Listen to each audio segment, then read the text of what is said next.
বান্দার হক নষ্ট করেছো। এক আল্লাহর বান্দি, নারী না পুরুষ? নারী। জীবনভর নেক আমল নেক আমল নেক আমল নেক আমল করেছে, জীবনের শেষ ভাগে একটা ছোট্ট অন্যায় করেছে। ঘরের ভেতর একটা বিড়াল ঢুকছে, বিড়ালটারে খাঁচা আটকায় দিছে, নিজেও খানা দেয় না, অন্যের ঘরে গিয়া খাবে সেই সুযোগও দেয় না। বিড়ালটা খাঁচায় বসে ধুকে ধুকে না খাইয়া মরে গেল। নবীজি শুনাইতেছেন সাহাবায়ে কেরামদের, ও সাহাবারা জানুনি পরিণাম ফল মহিলার কি হইছে? গাইবি আওয়াজ আসছে আল্লাহর পক্ষ থেকে, এই আল্লাহর বান্দি, জীবন ভর যত নেক আমল করেছো সব আমল বরবাদ। কার সাথে জুলুম করছে? বিড়ালের সাথে জুলুম করলে যদি জিন্দেগি বরবাদ, মানুষের সাথে যারা জুলুম করে কি নাই এরকম কেউ? ইমামের পিছনে নামাজ পড়া চায়ের দোকানে গিয়ে আবার ইমামের বিরোধিতা, ইমামের ইজ্জত নষ্ট করে, এরকম আছে না নাই? তাহলে ইমামের উপরে জুলুম করলা তার ইজ্জতের উপর আক্রমণ করে, জুলুমের বিচারটা মরার আগেই হয়ে যাবে। আল্লাহর সাথে জুলুমের নাম হলো শিরিক। আল্লাহ বলেন, আমাই ইউশরিক বিল্লাহ ফাকাদ হারামাল্লাহু আলাইহিল জান্নাহ, যারা আল্লাহর সাথে শিরিক করবা তাদের জন্য জান্নাত হারাম। এরপরে নিজের সাথে জুলুম। নিজের সাথে জুলুম কি? নিজের সাথে জুলুমের একটা ব্যাখ্যা হলো, আমার আহান, আমার অঙ্গ, আমার অন্তর্ভুক্ত, আমার সন্তানকে আমি নামাজ পড়ি, আমার সন্তানেরে পড়াই না, আমি পর্দা করি, সন্তানরে আমি পর্দার দাওয়াত দেই না, আমার আহানের উপরে আমি জুলুম করলাম, মূলত আমার উপরেই করলাম। আল্লাহ বলেন, ইয়া আইয়ুহাল্লাযীনা আমানু কু আনফুসাকুম ওয়া আহলিকুম নারা। নিজের উপরে জুলুমের আরেকটা ব্যাখ্যা হলো, আল্লাহ দুইটা চক্ষু দিয়েছেন, এগুলোর ডিউটি আছে, চোখ দিয়া ডিউটি পালন করি নাই, চোখের উপরে জুলুম হয়ে গেল। চোখ দিয়া মা বাবা দেখবা সওয়াব, চক্ষু দিয়া বাইতুল্লাহ দেখবা সওয়াব, চক্ষু দিয়া কোরআন দেখবা সওয়াব, চক্ষু দিয়া আল্লাহ ওয়ালা দেখবা সওয়াব। কিন্তু এই চোখ দিয়া সারাটা রাত মোবাইলে কবিরা গুনাহ দেখছো, চোখের উপরে জুলুম। হাত দ্বারা গীবত লেখছো, কারো বিরুদ্ধে লেখছো, হাতের উপরে জুলুম। কান দ্বারা গান শুনছো, গীবতের কথা শুনছো, কানের উপরে জুলুম। আল্লাহ কয়, জুলুম যদি করো শাস্তিটা মরার আগেই হয়ে যাবে, পরে নয়। শিক্ষকের সাথে জুলুম করছো, সেদিন একজনে বলল এক ছাত্র নাকি শিক্ষকের গায়ে হাত তুলছে। কত বড় পাওয়ার আল্লাহ ছাত্র বুঝেন। কতটা বেয়াদব হইলে, উশৃঙ্খল হলে মা বাপ সন্তানকে ভয় করতে হবে। উত্তরবঙ্গের ঘটনা, একেবারে ঠিকানাটা বললাম না। সন্ধ্যাবেলা সন্তান ঘরে এসে বাবাকে বলে, বাবা 10,000 টাকা দেও। বাবা জানে এখন টাকা নিয়ে বন্ধুদের আড্ডায় যাবে, মদের আড্ডা করবে, নাচ গান করবে, কয় দিব না। বাবারও দোষ আছে, আগে যে দিয়ে একটু লোভ দেখাইছে, এখন বাবা হাটলাইনে গেছে, দিব না। সন্তান মায়ের কয়, মা তাড়াতাড়ি দিতে কও। মা আবার কয় 1 টাকাও দিবেন না। ছেলের মেজাজ এতটাই গরম হয়ে গেছে, সামনে ছিল একটা লাঠি, একটা কাঠের একটা টুকরা, বাবার উপরে মায়ের শুরু করলো। নগদ ঘটনা, নগদ মানে এটা সত্য ঘটনা, কয়েক বছর আগে। বাবাকে এমন ভাবে প্রহার করলো, মারতে মারতে বাবা এক সময় মাটির মধ্যে গড়াগড়ি খায়, আর কয়, ছেলে তোর পায়ে ধরছি, আর মারিস না, সহ্য করতে পারি না। রক্ত পরে জমিন লাল। মায়ে ফিরাইতেইছে, মায়ের উপরেও পড়ে গেছে। এবার মাও বেউস, বাবাও বেউস। ছেলেটা দরজায় একটা লাথি মাইরা বের হয়ে একটা বাইক লইল, হুন্ডা লইবার দৌড়। মা চোখের পানিগুলো ছেড়ে কান্না করে আর দরজা লাগায়, আর আসমানের দিকে তাকায়, বলে, আসমানের মালিক, মেহেরবানি করে এই ছেলেটার মুখ আমি মাকে আর দেখায়ও না রে আল্লাহ। ওর বাবার গায়ে হাত তুলেছে, রক্তে রঞ্জিত হয়ে গেল। এই ছেলে আমি চাই না, তুমি ওরে রাস্তা থেকে ফিরায় দাও, আর ঘরে আই না, আসতে দিও না রে আল্লাহ। মা কান্না করে দরজা এমন ভাবে আটকাইছে সন্তান আসলে আর দরজা খুলবে না। সন্তান বাইক নিয়ে বন্ধুদের কাছে যাবে, ইতিমধ্যে রাস্তা দিয়ে যায়, দেখে একটা ওয়াজ মাহফিল হইতেছে রাস্তার পাশে, উত্তরবঙ্গের ঘটনা, জেলার নাম বললাম না। বয়ান চলতেছে মা বাবার খেদমতের উপর। একজন আল্লাহর ওলি বয়ান করতেছিলেন মা বাবার খেদমত নিয়ে। ওই যুবকের কানে গিয়ে একটা বাড়ি লাগছে, বাইকটা থামায়া দাঁড়ায় দাঁড়ায় কিছু বয়ান শুনছে, বাইকের উপরে বৈশা কেমন যেন চুম্বকের মতো টানতেছে অন্তর। বাইকটার তালা লাগায় মাঠের এক পিছনে বয়া রয়েছে। বয়ানের এক পর্যায়ে এমন কান্নার আওয়াজ, যুবকটা ময়দানের পিছনে মাঠে গড়াগড়ি খায় আর কান্দে। দূরের থেকে আল্লাহর ওলির নজরে পড়ে গেছে ওই যুবকটা এমন কেন করে। হুজুর মোনাজাত দিয়ে কয় যুবকের সামনে নিয়ে আসু।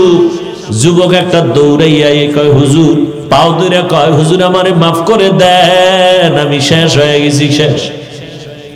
আল্লাহর ওলি বলে বাবা কেন কাঁদো? বলে আমার বুকের ভিতরে জ্বালা পোড়া মনে হয় যেন কে আগুন লাগায় দিছে, আমি সইতে পারি না। হুজুর একটু আমারে দম করে দেন, পানি পড়া দেন, আমি মইরা যাইতেছি। হুজুর একটু দোয়া করেন, আমি শেষ, আমি শেষ। হুজুর বলে বাবা তুই আসল কথা ক, না জানি কোনো কঠিন বেয়াদবি করছো বল। ছেলেটা কান্না করে হুজুরের পাও ধরে বলে হুজুর আমি সন্ধ্যাবেলা বাবার সাথে এমন বেয়াদবি করেছি, মায়ের সাথে করেছি, মনে হয় যেন আমার মতো বেয়াদব এই দুনিয়ার কেউ নাই রে হুজুর। আমার মা কাঁদতে দেখলাম, বাবা রক্তাক্ত মাটিতে ফেলে চলে আসছে। হুজুর বলে রে নিমক হারাম আমার থেকে দূর হইয়া যা তুই। আমার যুবক এমন কান্না পাও আর ছাড়েই না। হুজুর একটু দোয়া করেন। ময়দানের মানুষগুলো সব তাকায় রইছে, কান্নার পরিবেশ পুরা ময়দান। হুজুর এইবার আল্লাহর কাছে দোয়া করলেন, ও মালিক, ও হয়তো না বুঝিয়া করছে, তুমি দয়া করে রহমান নামের উসিলায় ওরে মাফ করে দাও। এমন কান্না দিলে ওই যুবক চিরতরে তওবা করলো, হেদায়াত হয়ে গেল, আর জীবনে গুনাহ করবে না, কোনো বন্ধুদের আড্ডায় যাবে না, কোনোদিন বেয়াদবি করবে না।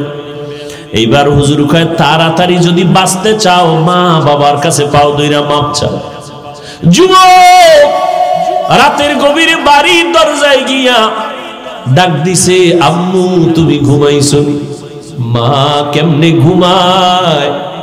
সন্তানের বিপদ, মায়ের চোখে ঘুম আসে না, কিন্তু মা শুনতেছে, দরজা আওয়াজ দেয় না, খুলে না, ওয়াদা করেছে দরজা খুলবে না। সন্তান বলে দরজা খুলো মা। মা ভাবছে না জানি আরো কোন মেজাজ গরম নিয়ে আসছে। সন্তান প্রায় এভাবে চিল্লাইতে চিল্লাইতে এবার ওই দরজার বাইরে গড়াগড়ি খায়, কান্দে আর কয় আম্মু দরজা খুলে দাও। না আমি এইবার মা দাও জামান খুলে কয় দরজা খুলবো না। তুই কি আবার মারবি নি? না আর কত মারবি, আমার তোর মতো ছেলে লাগবে না, চলে যা। ছেলেটা কান্না করে আর বলে মা আমি এইবার তোমাদের সাথে বেয়াদবি করতে আসি না, এই দরজা খুলে দাও, আমাকে একটু বাঁচার সুযোগ দাও, আমি বাবার পায়ে ধরে মাপ নিব। বলে তোর বাবা বেহুশ, বিছানায় পড়ে আছে। সন্তান দীর্ঘ টাইম কান্নার পর মায়ের কলিজার মধ্যে বারবার ঢেউ আর তরঙ্গ শুরু হয়ে গেল। মা দরজা খুলে দেওয়ার পরে সন্তানটা মায়ের পা জড়ায় বলে মা তুমি আমারে মাফ করিয়া দাও, তুমি যদি আমার উপরে দয়া না করো, দোয়া না করো, আমার কপাল শেষ হয়ে গেল, আমি মরিয়া গেলাম। মা বলে রে বাবা তুই আমার কাছে কেন মাপ চাও? বাবার পাও ধর, তোর বাবা বেহুশ, তোর বাবার পায়ে জড়ায় তাড়াতাড়ি মাপ নে, না হয় তোর এই দুনিয়ায় বাঁচতে পারবি না। ওই ছেলেটা বাবার পাও জড়ায় কাঁদে। বাবাই বলে তুই আর আমার গায়ে হাত দিস না, আমার স্পর্শ করবি না, শরীর চলে যা।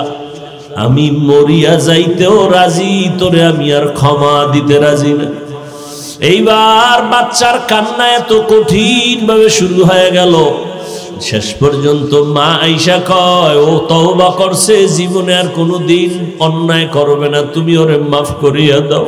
কুল ইয়া ইবাদিয়াল্লাযীনা আসরাফু আলা আনফুসিহিম লা তাকনাতু মির রাহমাতিল্লাহ ইন্নাল্লাহা ইয়াগফিরুয যুনুবা জামিআ ইন্নাহু হুয়াল গফুরুর রহিম।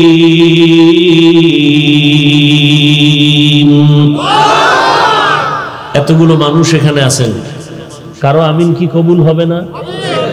আমি একটা দোয়া করি, আপনারা সবাই আমিন বলবেন, মোহাব্বতে, চিল্লাইবেন না। যারা উলামায়ে কেরামের ইজ্জতকে নষ্ট করার জন্য লেখালেখি করে, ফেসবুকে মিডিয়ায় অপপ্রচার চালায়, আল্লাহ ওদের হেদায়াত দান করুক, না হয় ধ্বংস করে দিন। আল্লাহ ওদের হেদায়াত দান করুন, না হয় ধ্বংস করে দেন। আল্লাহ ওদের কপালে হেদায়াত থাকলে হেদায়াত দেন, না থাকলে আল্লাহ কঠিন ভাবে ধ্বংস করে দেন। আল্লাহ এবার বলেন, হে রাসূল, আমার পক্ষ থেকে উম্মতকে জানায় দেন, মূলত আমি আল্লাহই বলতেছি, ইয়া ইবাদি, হে আমার প্রিয় বান্দা বান্দিরা, তোমরা যারা গুনাহ করে সীমা লঙ্ঘন করেছো, জুলুম করেছো, আসো তওবার পথে আসো, আমার রহমতের দরজা থেকে ফিরে যেও না, নিরাশ হও না। কারণ আমি আল্লাহ এত মোহাব্বত নিয়ে তোমাকে ডাকলাম, যারা যত গুনাহ করছো সব গুনাহ আমি আল্লাহ মাফ করে দিব। আল্লাহ সবার গুনাহ মাফ করে দিবেন, কারণ আল্লাহ হলেন চূড়ান্ত ক্ষমাশীল, পরম করুণাময়। রহমতের নবী বলেন, আত্তাইবু মিনাজ যামবি কামান লা যামবা লাহ। যারা গুনাহ করে আল্লাহর কাছে তওবা করবেন, আল্লাহ তাআলা, নবী বলেন, আল্লাহ তাকে এমন ভাবে পবিত্র বানায় দিবেন, মনে হয় জীবনে কোনো একটা গুনাহও করে নাই। সুবহানাল্লাহ। না আতিনা ফি দারে দুনিয়া না হাসান, আতিনা ফি দারে উকবা না হাসান, ইয়া গিয়াসাল মুস্তাগীসিন হদিনা লাফতিখারা বিল উলুমে ওয়াল গিনা। নবীজি বলেন, কোরআন শরীফ আমার কাছে বড় দামি, বড় মায়ার জিনিস, কিন্তু এর থেকেও বেশি আরো মহব্বতের হলো এই আয়াত, যেটা আমি খুতবায় পড়লাম। কেন? নবীজি বলেন, আল্লাহ যে কত বড় দয়াময়, এই আয়াত হলো তার দলিল। কেমনে? আল্লাহ তাআলা এই আয়াতের মাধ্যমে পৃথিবীর সব মানুষকে তওবার পথে আহ্বান করেছেন। আরো খোলাসা কথা হলো, এই আয়াতের মাধ্যমে আমার দয়ার মালিক পৃথিবীর প্রত্যেকটা মানুষকে জান্নাত দেওয়ার আশ্বাস দিয়েছেন। এখান থেকে দুইটা পয়েন্ট আপনারা মনে রাখবেন। এক, আল্লাহ পাক রব্বুল আলামিন ঈমান ওয়ালা ব্যতীত কাউকে একটা সেকেন্ডের জন্য জান্নাত দিবেন না। জান্নাত দিবেন কাদেরকে? যাদের ঈমান আছে।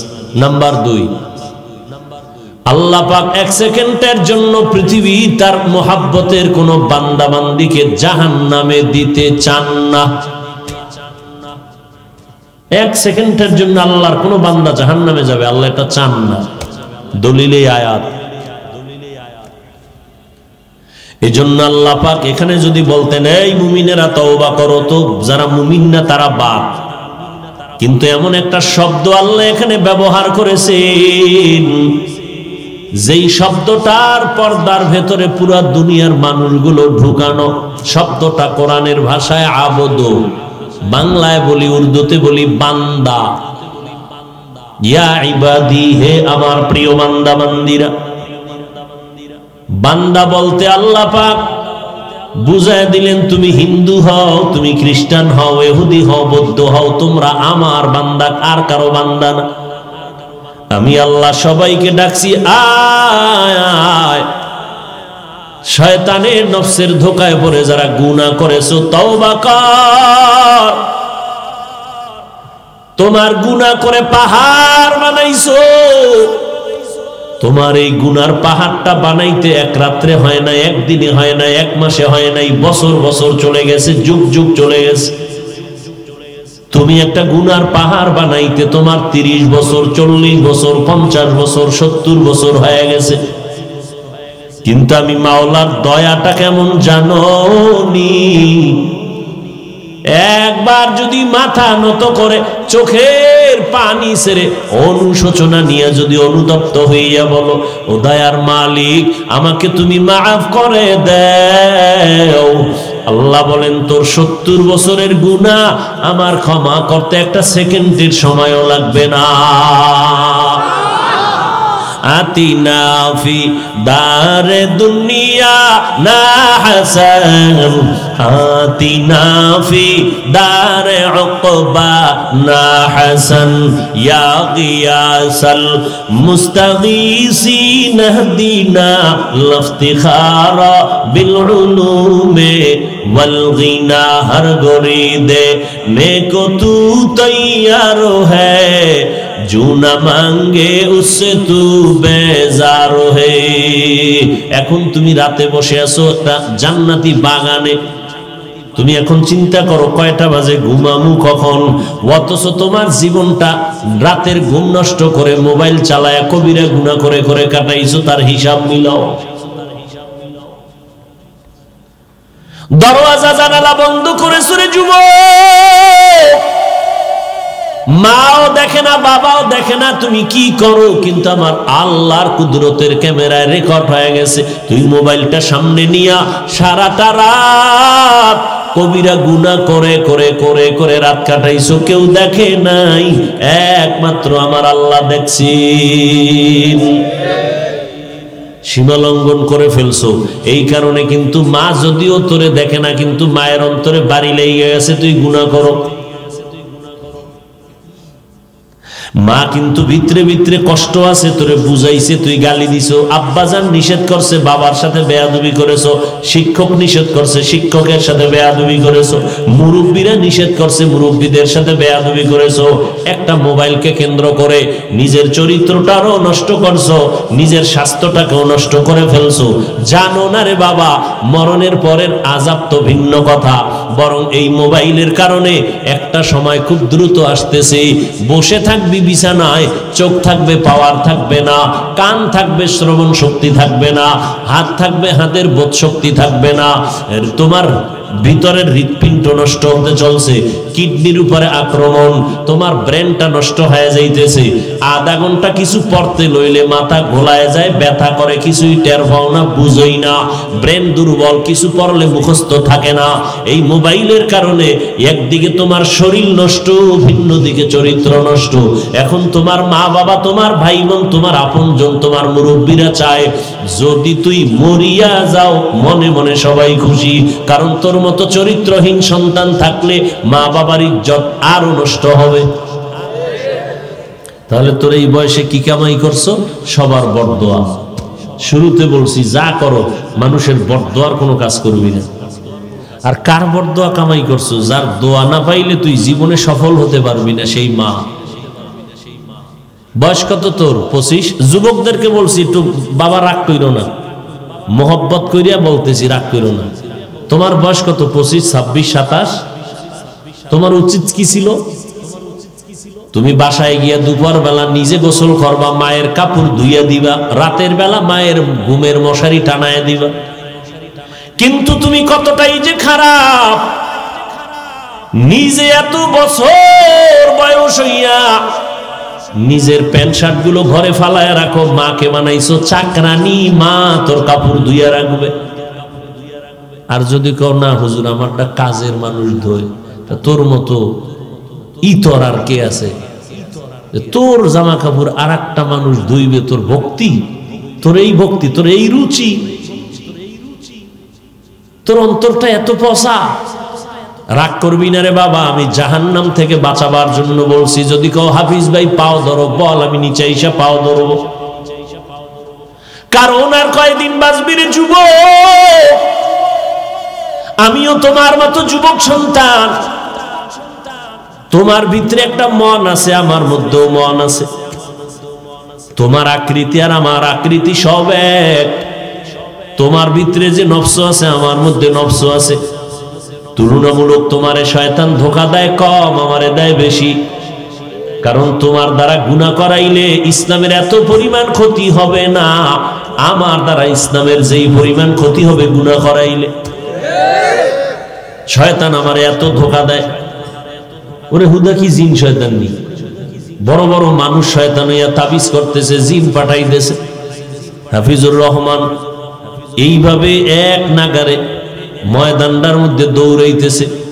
এত বছর হয়ে গেল, যুগের উপরে চলে গেল, এরপরও এর কেউ থামাইতে পারে না, কোনো তাবিজেই তো ধরে না। কত জিন সালাম দেয়, কত কুফুরি কালাম। আমি তো জানি একামগুলো কোন হজরতেরা করে, কোন কুতুবখানায় বইয়া, সব জানি। কিন্তু আমি যদি আল্লাহর মোহাব্বত নিয়ে চলি, ওই ক্ষতিটা তার ফ্যামিলির মধ্যে গিয়া পড়বে, আমার উপরে আসবে না, গুইরা তার ফ্যামিলিতে গিয়া পড়বে। হয়তো ওর বাচ্চা নষ্ট হয়ে যাবে, ওর বাচ্চা পঙ্গু হয়ে যাবে। আমার বরদোয়া করা লাগবে না, কারণ দুইটা অপরাধ আছে দুনিয়াতে করলে আল্লাহর রাসূল বলেন শাস্তি হবে মরার আগে। দুইটা অপরাধ। কয়টা? যুবকদেরকে বয়ান করতেছি, বুঝো বাবারা। ক্বালান নবী সাল্লাল্লাহু আলাইহি ওয়া আলিহি ওয়াসাল্লাম ইসনানি ইউআজ্জিলুহুমাল্লাহু ফিদ দুনিয়া আল বাগয়ু ওয়া উকুকুল ওয়ালিদাইন আও কামা ক্বালান নবী আলাইহিস সালাতু ওয়াস সালাম। পয়গম্বর বলেন, ও উম্মতের দল, দুইটা অপরাধ আছে যদি দুনিয়াতে করো শাস্তি হবে মরার আগে। এক নাম্বার অপরাধের নাম জুলুম। কি? দ্বিতীয় অপরাধের নাম মা বাবার সাথে বেয়াদবি। জুলুম আবার তিন প্রকার: আল্লাহর সাথে জুলুম করা, নিজের সাথে জুলুম করা, অন্যান্য মাখলুকতের সাথে জুলুম করা। ও বান্দা, ভালো করে মনে রাখবা, তওবা করলে আল্লাহ গুনাহ মাফ করবেন। 50 বছর 70 বছরের গুনাহ 1 সেকেন্ডে মাফ। তবে এই কথাটা ঘরের দরজায় লেখা রাখিও, বান্দার হক যদি নষ্ট করো, বান্দা ক্ষমা না দিলে মাওলা মা ক্ষমা দিবে না। মা বাবার সাথে বেয়াদবি করছো, মা বাবায় যদি ক্ষমা না দেয় আল্লাহ ক্ষমা দিবেন না, আল্লাহর ওয়াদা। শিক্ষকের সাথে বেয়াদবি করেছো, শিক্ষক যদি ক্ষমা না দেয় তার ইজ্জত নষ্ট করেছো, তিনি যদি ক্ষমা না দেয় আল্লাহ ক্ষমা দিবেন না, স্পষ্ট আল্লাহর ওয়াদা। বান্দার হক নষ্ট করেছো, এক আল্লাহর বান্দি, নারী না পুরুষ? নারী। জীবনভর নেক আমল নেক আমল নেক আমল নেক আমল করেছে, জীবনের শেষ ভাগে একটা ছোট্ট অন্যায় করেছে। ঘরের ভেতর একটা বিড়াল ঢুকছে, বিড়ালটারে খাঁচা আটকায় দিছে, নিজেও খানা দেয় না, অন্যের ঘরে গিয়া খাবে সেই সুযোগও দেয় না। বিড়ালটা খাঁচায় বসে ধুকে ধুকে না খাইয়া মরে গেল। নবীজি শুনাইতেছেন সাহাবায়ে কেরামদের, ও সাহাবারা, জানুনি পরিণাম ফল মহিলার কি হইছে? গাইবি আওয়াজ আসছে আল্লাহর পক্ষ থেকে, এই আল্লাহর বান্দি, জীবনভর যত নেক আমল করেছো সব আমল বরবাদ। কার সাথে জুলুম করছে? বিড়ালের সাথে জুলুম করলে যদি জিন্দেগি বরবাদ, মানুষের সাথে যারা জুলুম করে কি নাই এরকম কেউ? ইমামের পিছনে নামাজ পড়া 4 দোকানে গিয়ে আবার ইমামের বিরোধিতা, ইমামের ইজ্জত নষ্ট করে, এরকম আছে না নাই? তাহলে ইমামের উপরে জুলুম করলা, তার ইজ্জতের উপর আক্রমণ করে। জুলুমের বিচারটা মরার আগেই হয়ে যাবে। আল্লাহর সাথে জুলুমের নাম হলো শিরিক। আল্লাহ বলেন, আমাই ইউশরিক বিল্লাহ ফাকাদ হারামাল্লাহু আলাইহিল জান্নাহ, যারা আল্লাহর সাথে শিরিক করবা তাদের জন্য জান্নাত হারাম। এরপরে নিজের সাথে জুলুম। নিজের সাথে জুলুম কি? নিজের সাথে জুলুমের একটা ব্যাখ্যা হলো, আমার আহান, আমার অঙ্গ, আমার অন্তর্ভুক্ত। আমার সন্তানকে আমি নামাজ পড়ি, আমার সন্তানের পড়াই না। আমি পর্দা করি, সন্তানরে আমি পর্দার দাওয়াত দেই না। আমার আহানের উপরে আমি জুলুম করলাম, মূলত আমার উপরেই করলাম। আল্লাহ বলেন, ইয়া আইয়ুহাল্লাযীনা আমানু কু আনফুসাকুম ওয়া আহলিকুম নারা। নিজের উপরে জুলুমের আরেকটা ব্যাখ্যা হলো, আল্লাহ দুইটা চক্ষু দিয়েছেন, এগুলোর ডিউটি আছে। চোখ দিয়া ডিউটি পালন করি নাই, চোখের উপরে জুলুম হয়ে গেল। চোখ দিয়া মা বাবা দেখবা সওয়াব, চক্ষু দিয়া বাইতুল্লাহ দেখবা সওয়াব, চক্ষু দিয়া কোরআন দেখবা সওয়াব, চক্ষু দিয়া আল্লাহ ওয়ালা দেখবা সওয়াব। কিন্তু এই চোখ দিয়া সারাটা রাত মোবাইলে কবিরা গুনাহ দেখছো, চোখের উপরে জুলুম। হাত দ্বারা গীবত লেখছো, কারো বিরুদ্ধে লেখছো, হাতের উপরে জুলুম। কান দ্বারা গান শুনছো, গীবতের কথা শুনছো, কানের উপরে জুলুম। আল্লাহ কয়, জুলুম যদি করো শাস্তিটা মরার আগেই হয়ে যাবে, পরে নয়। শিক্ষকের সাথে জুলুম করছো। সেদিন একজনে বলল, এক ছাত্র নাকি শিক্ষকের গায়ে হাত তুলছে। কত বড় পাওয়ার আল্লাহ ছাত্র, বুঝেন? হ্যাঁ, আমি আজকে মাদ্রাসায় বৈশা কিছু ছাত্র বলতেছিলাম, ওরাও দুষ্টামি করে, কি তোরা এতটা বেপরোয়া হইলি, তোকে তো কিছু বলা যাইব না, কারণ সামনে এমন দিন আসবে তোদের থেকে আমাকে দোয়া নিতে হবে। ছাত্ররা এসে শিক্ষকের বলবে, হুজুর মোবাইলে টাকা নাই তো এমবিটা ভরে দেন। এমন অবস্থা হয়ে যাইতেছে। শিক্ষকরা ছাত্রকে ভয় পায়। কি পরিমাণ ছাত্রগুলো চূড়ান্ত গাদ্দার আর বেয়াদব। কতটা বেপরোয়া বেয়াদব হইলে শিক্ষক ছাত্রকে ভয় করতে হবে? কতটা বেয়াদব হইলে, উশৃঙ্খল হলে মা বাপ সন্তানকে ভয় করতে হবে? উত্তরবঙ্গের ঘটনা, একেবারে ঠিকানাটা বললাম না। সন্ধ্যাবেলা সন্তান ঘরে এসে বাবাকে বলে, বাবা 10,000 টাকা দেও। বাবা জানে এখন টাকা নিয়ে বন্ধুদের আড্ডায় যাবে, মদের আড্ডা করবে, নাচ গান করবে। কয় দিব না। বাবারও দোষ আছে, আগে যে দিয়ে একটু লোভ দেখাইছে, এখন বাবা হাটলাইনে গেছে, দিব না। সন্তান মায়ের কয়, মা তাড়াতাড়ি দিতে কও। মা আবার কয় 1 টাকাও দিবেন না। ছেলের মেজাজ এতটাই গরম হয়ে গেছে, সামনে ছিল একটা লাঠি, একটা কাঠের একটা টুকরা, বাবার উপরে মায়ের শুরু করলো। নগদ ঘটনা, নগদ মানে এটা সত্য ঘটনা, কয়েক বছর আগে। বাবাকে এমন ভাবে প্রহার করলো, মারতে মারতে বাবা এক সময় মাটির মধ্যে গড়াগড়ি খায়, আর কয়, ছেলে তোর পায়ে ধরছি, আর মারিস না, সহ্য করতে পারি না। রক্ত পরে জমিন লাল। মায়ে ফিরাইতেইছে, মায়ের উপরেও পড়ে গেছে। এবার মাও বেউস, বাবাও বেউস। ছেলেটা দরজা একটা লাথি মাইরা বের হয়ে একটা বাইক লইল, হুন্ডা লইবার দৌড়। মা চোখের পানিগুলো ছেড়ে কান্না করে আর দরজা লাগায়, আর আসমানের দিকে তাকায়, বলে, আসমানের মালিক, মেহেরবানি করে এই ছেলেটার মুখ আমি মাকে আর দেখায় না রে আল্লাহ। ওর বাবার গায়ে হাত তুলেছে, রক্তে রঞ্জিত হয়ে গেল। এই ছেলে আমি চাই না, তুমি ওরে রাস্তার থেকে ফিরায় দাও, আর ঘরে আইনা আসতে দিও না রে আল্লাহ। মা কান্না করে দরজা এমন ভাবে আটকাইছে, সন্তান আসলে আর দরজা খুলবে না। সন্তান বাইক নিয়ে বন্ধুদের কাছে যাবে, ইতিমধ্যে রাস্তা দিয়ে যায়, দেখে একটা ওয়াজ মাহফিল হইতেছে রাস্তার পাশে। উত্তরবঙ্গের ঘটনা, জেলার নাম বললাম না।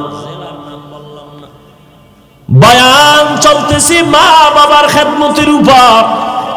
একজন আল্লাহর ওলি বয়ান করতেছিলেন মা বাবার খেদমত নিয়ে। ওই যুবকের কানে গিয়ে একটা বাড়ি লাগছে, বাইকটা থামায়া দাঁড়ায় দাঁড়ায় কিছু বয়ান শুনছে, বাইকের উপরে বৈশা কেমন যেন চুম্বকের মতো টানতেছে অন্তর। বাইকটার তালা লাগায় মাঠের এক পিছনে বয়া রইছে। বয়ানের এক পর্যায়ে এমন কান্নার আওয়াজ, যুবকটা ময়দানের পিছনে মাঠে গড়াগড়ি খায় আর কান্দে। দূরের থেকে আল্লাহর ওলির নজরে পড়ে গেছে, ওই যুবকটা এমন কেন করে? হুজুর মোনাজাত দিয়ে কয়, যুবকের সামনে নিয়ে আসুক। যুবক একটা দৌড়াইয়া কয় হুজুর, পাও ধরে কয় হুজুর আমারে মাফ করে দেন, আমি শেষ হয়ে গেছি, শেষ। আল্লাহর ওলি বলে বাবা কেন কাঁদো? বলে আমার বুকের ভিতরে জ্বালা পোড়া মনে হয় যেন কে আগুন লাগায় দিছে, আমি সইতে পারি না। হুজুর একটু আমারে দম করে দেন, পানি পড়া দেন, আমি মইরা যাইতেছি। হুজুর একটু দোয়া করেন, আমি শেষ, আমি শেষ। হুজুর বলে বাবা তুই আসল কথা ক, না জানি কোনো কঠিন বেয়াদবি করছো বল। ছেলেটা কান্না করে হুজুরের পাও ধরে বলে হুজুর আমি সন্ধ্যাবেলা বাবার সাথে এমন বেয়াদবি করেছি, মায়ের সাথে করেছি, মনে হয় যেন আমার মতো বেয়াদব এই দুনিয়ার কেউ নাই রে হুজুর। আমার মা কাঁদতে দেখলাম, বাবা রক্তাক্ত মাটিতে ফেলে চলে আসছে। হুজুর বলে রে নিমক হারাম আমার থেকে দূর হইয়া যা, তুই আমার। যুবক এমন কান্না পাও আর ছাড়েই না। হুজুর একটু দোয়া করেন। ময়দানের মানুষগুলো সব তাকায় রইছে, কান্নার পরিবেশ পুরা ময়দান। হুজুর এইবার আল্লাহর কাছে দোয়া করলেন, ও মালিক, ও হয়তো না বুঝিয়া করছে, তুমি দয়া করে রহমান নামের উসিলায় ওরে মাফ করে দাও। এমন কান্না দিলে ওই যুবক চিরতরে তওবা করলো, হেদায়াত হয়ে গেল, আর জীবনে গুনাহ করবে না, কোনো বন্ধুদের আড্ডায় যাবে না, কোনোদিন বেয়াদবি করবে না। এইবার হুজুর কয় তাড়াতাড়ি যদি বাঁচতে চাও মা বাবার কাছে পাও ধইরা মাপ চাও। যুবক রাতের গভীরে বাড়ির দরজায় গিয়া ডাক দিছে, আম্মু তুমি ঘুমাইছো? মা কেমনে ঘুমায়, সন্তানের বিপদ, মায়ের চোখে ঘুম আসে না, কিন্তু মা শুনতেছে দরজা আওয়াজ দেয় না, খুলে না, ওয়াদা করেছে দরজা খুলবে না। সন্তান বলে দরজা খুলো মা। মা ভাবছে না জানি আরো কোন মেজাজ গরম নিয়ে আসছে। সন্তান প্রায় এভাবে চিল্লাইতে চিল্লাইতে বা ওই দরজার বাইরে গড়াগড়ি খায়, কান্দে আর কয় আম্মু দরজা খুলে দাও। না আমি এইবার মা দাও জবান খুলে কয় দরজা খুলবো না। তুই কি আবার মারবি নি? না আর কত মারবি, আমার তোর মতো ছেলে লাগবে না, চলে যা। ছেলেটা কান্না করে আর বলে মা আমি এইবার তোমাদের সাথে বেয়াদবি করতে আসি নাই, দরজা খুলে দাও, আমাকে একটু বাঁচার সুযোগ দাও, আমি বাবার পায়ে ধরে মাপ নিব। বলে তোর বাবা বেহুশ বিছানায় পড়ে আছে। সন্তান দীর্ঘ টাইম কান্নার পর মায়ের কলিজার মধ্যে বারবার ঢেউ আর তরঙ্গ শুরু হয়ে গেল। মা দরজা খুলে দেওয়ার পরে সন্তানটা মায়ের পা জড়ায় বলে মা তুমি আমারে মাফ করিয়া দাও, তুমি যদি আমার উপরে দয়া না করো, দোয়া না করো, আমার কপাল শেষ হয়ে গেল, আমি মরিয়া গেলাম। মা বলে রে বাবা তুই আমার কাছে কেন মাপ চাও? বাবার পাও ধর, তোর বাবা বেহুশ, তোর বাবার পায়ে জড়ায় তাড়াতাড়ি মাপ নে, না হয় তোর এই দুনিয়ায় বাঁচতে পারবি না। ওই ছেলেটা বাবার পাও জড়ায় কাঁদে। বাবাই বলে তুই আর আমার গায়ে হাত দিস না, আমার স্পর্শ করবি না, শরীর চলে যা, আমি মরিয়া যাইতেও রাজি, তোরে আমি আর ক্ষমা দিতে রাজি না। এইবার বাচ্চার কান্না এত কঠিন ভাবে শুরু হয়ে গেল, শেষ পর্যন্ত মা আইসা কয় ও তওবা করছে, জীবনে আর কোনোদিন অন্যায় করবে না, তুমি ওরে মাফ করিয়া দাও। এই যুবক আজকে বুঝো না মায়ের কাদাইয়া কত ভালো হবি রে বাবা। যারা মানুষের বর্দোয়া নিয়ে চলে ওরা বাড়ি গাড়ি করতে পারে, আসলে শান্তি নাই, মনের মধ্যে শান্তি নাই, ঘুমে শান্তি নাই, খানায় শান্তি নাই। ওর পুরা পরিবারের মধ্যে খোঁজ নিয়ে দেখবি শুধু আগুন জ্বলে, স্ত্রী নিয়ে শান্তি নাই, সন্তান নিয়ে শান্তি নাই। ও যুবকেরা আজকে তুমি পরীক্ষায় ভালো নাম্বার পাইছো, তোমার বাহাদুরি না, কসম আল্লাহর, মা বাবার দোয়া চোখের পানির বদৌলতে আজ ওই মা বাবার চোখের পানির কারণে আজকে তুমি যুবক। ওই মা বাবার চোখের পানি আর দোয়ার কারণে আজকে আমি চেয়ারে বসছি রে বাবা। ওই মা বাবার চোখের পানি আর দোয়া যদি না থাকতো টাকার মালিক হইতে পারতা না রে বাবা, বাড়ি গাড়ির মালিক হইতে পারতা না। ওই মা বাবাই জীবনটা কত বিসর্জন দিয়া কষ্ট করে তোমারে আমারে বড় বানাইছে। এখনো এই বক্তা জগতে আইসাও বাড়ি যাইতাম বারে মাঝে মাঝে, রাতের বেলা ঘুমায় থাকতাম, মশারি টানাই নাই দেখি সকালবেলা মাথার উপরে মশারি। মাকে বলতাম, মা আমি তো মশারি টানাই নাই, কে টানাইলো? কয় বাবা রাতে আমার ঘুম হয় না, আমি গভীর রাত্রে খুঁজলাম, তোর তাহারা দিতে গিয়া পাহারায় গিয়া দেখলাম মশারি নাই, মশা ঘুরে, আমি মা নিজে তোর মশারি টানাইয়া দিলাম। ওই মাকে যারা ভুলিয়ে গেছো রে যুবক, ওই মায়ের কলিজায় যারা আঘাত দিয়েছ, এখনো সময় আছে, ক্ষমা চাও। আজকে এই সুন্দর বেহেশতের বাগানে বৈশাও তোমার এত বয়ানের পরেও দিল নরম হয় না। অথচ কারণটা কি জানো? মা বাবার কষ্টর বরদোয়া তোর কপালে লাগছে। না হয় বহু বান্দার চোখে পানি, তোমার চোখে পানি আসবে না কেন? আল্লাহ তো তওবার দরজা দিয়া ডাকতেছেন। ওই মা বাবায় যদি ক্ষমা না করে তোমার কোটি তওবায় কাজ হবে না।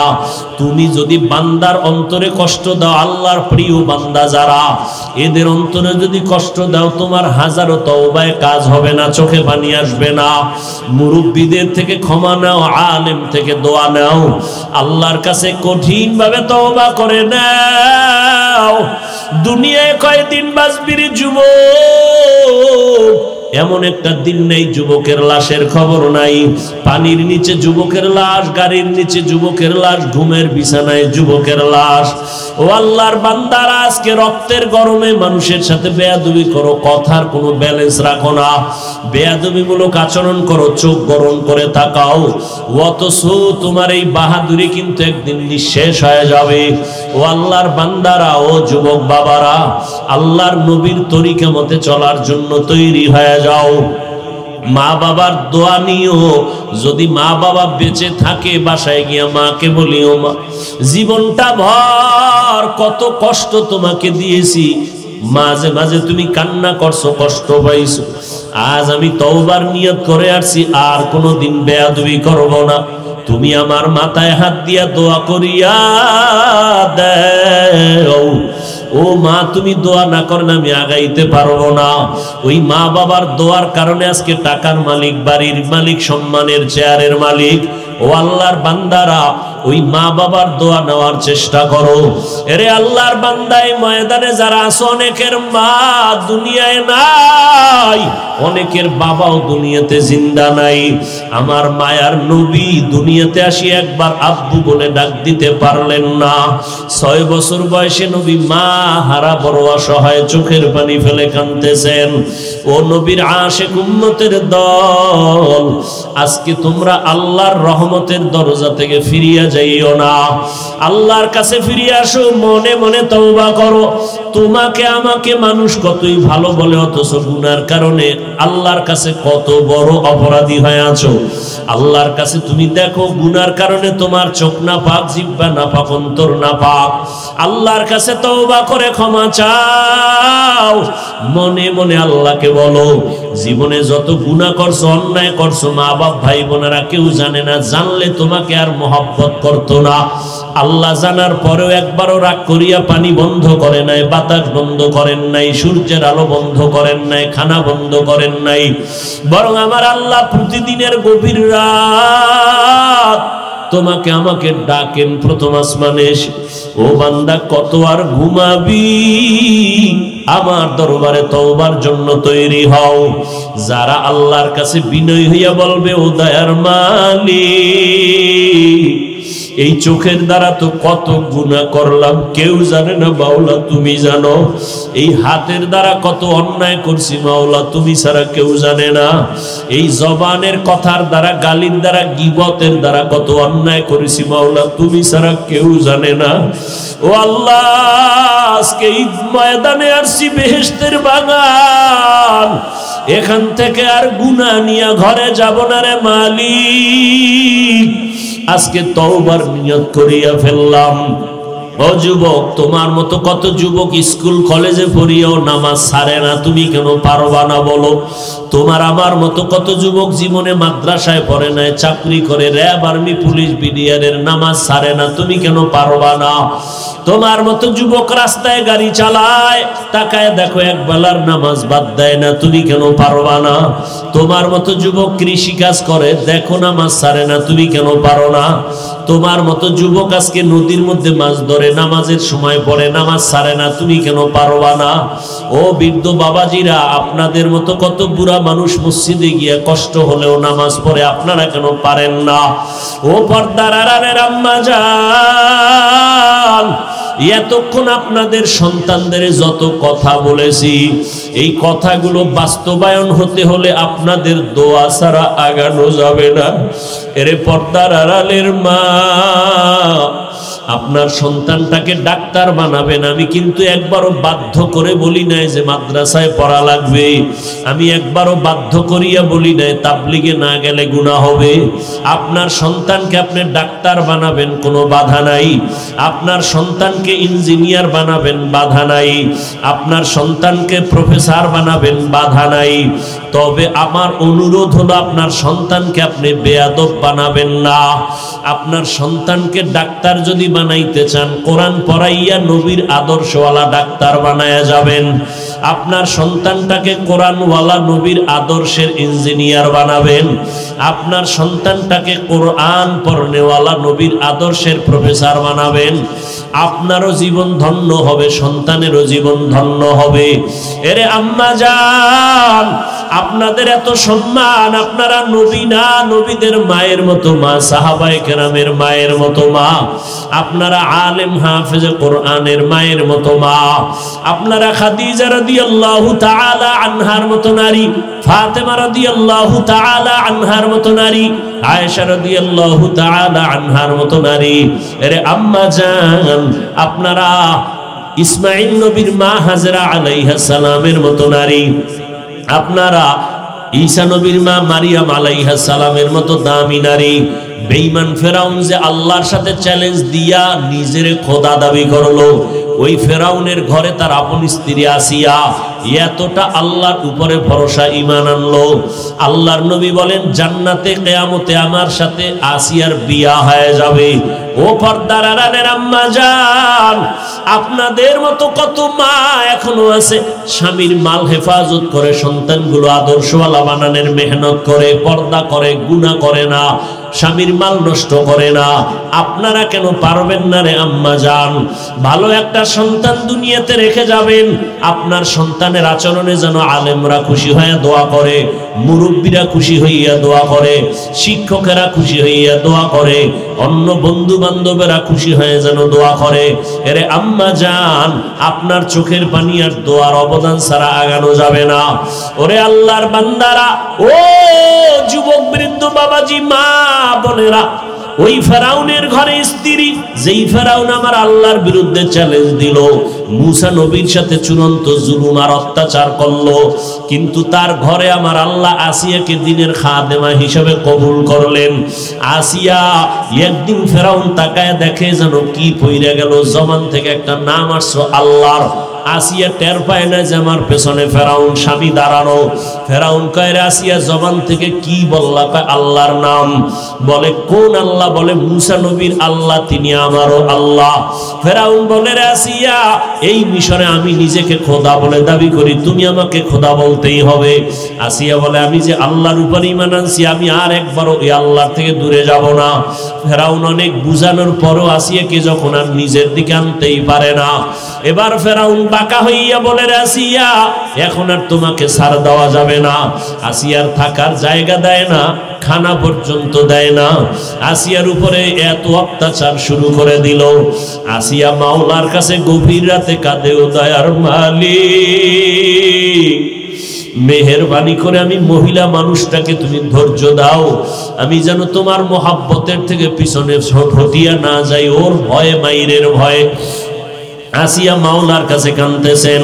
ফেরাউন এক পর্যায়ে অসহ্য হইয়া ঘোষণা দিয়ে দিল, আসিয়া তোমাকে অমুক দিন ফাঁসি দিব, শুলিবিদ্ধ করে মেরে ফেলবো।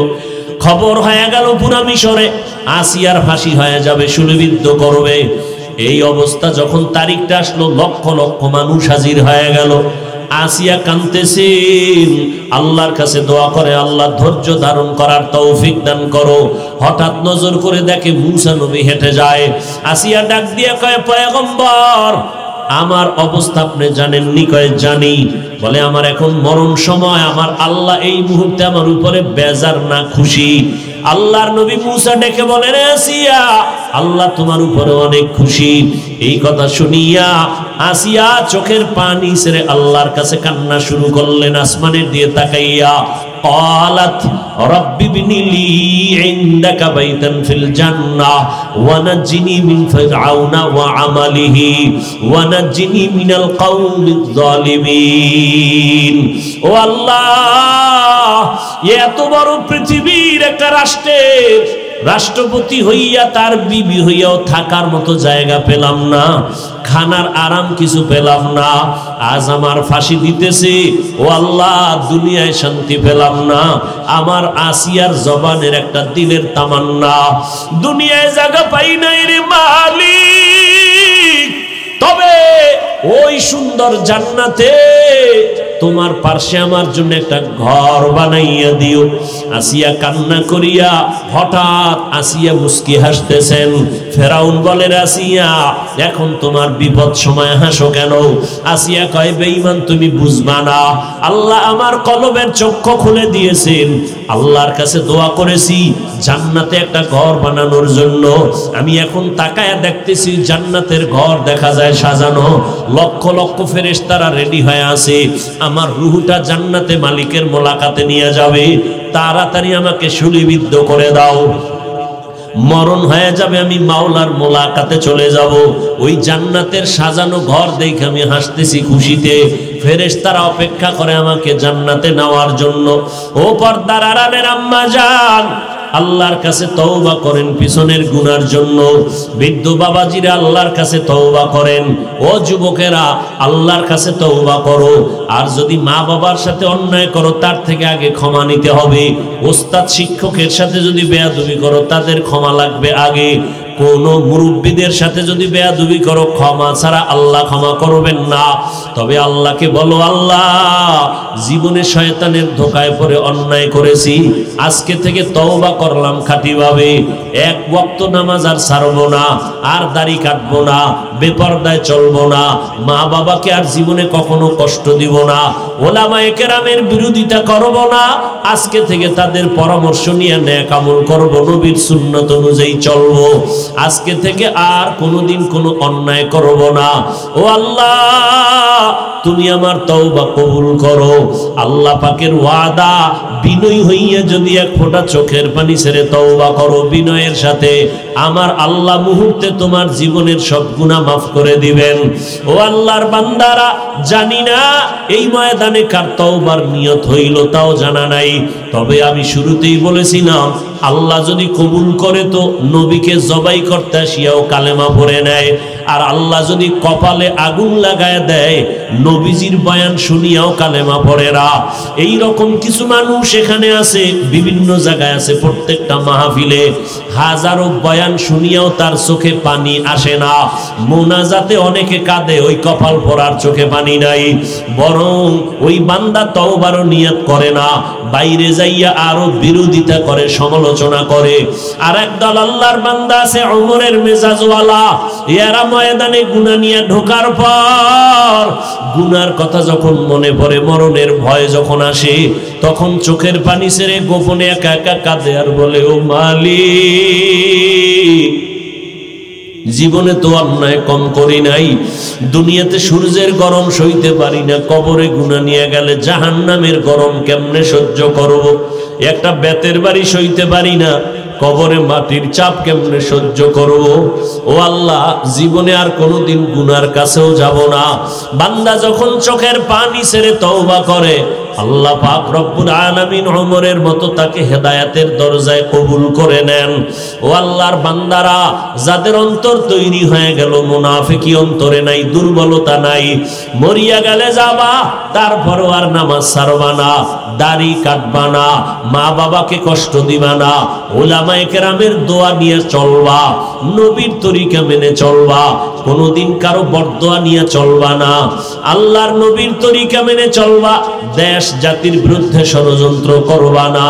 তওবা করার মতো যদি কারো অন্তর তৈরি হয়, মুনাফিকি না থাকে, খাঁটি তওবার নিয়তে দুটো হাত আল্লাহকে দেখায়া দাও। আয় আল্লাহ, হাতগুলো কবুল করে নেন, তওবা কবুল করে নেন। একজনের হাতও খালি ফিরাইয়া দিয়েন না রে আল্লাহ। আয় আল্লাহ, আমরা নফসের ধোকায় পড়ে গুনাহ করেছি, তওবার নিয়ত করেছি, আর গুনাহ করব না রে আল্লাহ। আমাদের তওবা কবুল করে নেন, মরণ পর্যন্ত তওবার উপরে মজবুত হইয়া গুনাহ মুক্ত হইয়া চলার তৌফিক দান করেন, আমিন। আলহামদুলিল্লাহি রাব্বিল আলামিন, ওয়াসসালাতু ওয়াসসালামু আলা সাইয়্যিদিল আম্বিয়া ওয়াল মুরসালিন ওয়া আলা আলিহি ওয়া আসহাবিহি।